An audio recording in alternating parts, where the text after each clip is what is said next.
All right, so we saw 3.00 times 10 to the 8th. We had a positive exponent. Now, some of you may be wondering, what if that exponent is negative? Well, in this instance, what I'm going to do is I'm going to start by writing that 3, the non-zero number, and then I am going to take that decimal and move it to the left this many times, 8 times. 1, 2, 3, 4, 5, 6, 7, 8. That decimal will now be there. Go ahead and erase it.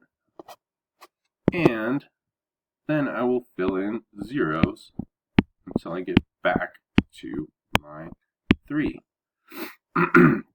Now I want you to take note, there are 1, 2, 3, 4, 5, 6, 7 zeros. Doesn't match that number. It's slightly different than if we have a positive exponent. I'm going to put one in front of the decimal place, but I do want you to note that when we have a negative exponent, we are moving the decimal place this many times. It's not the number of zeros necessarily, but it is the number of times we move that decimal point.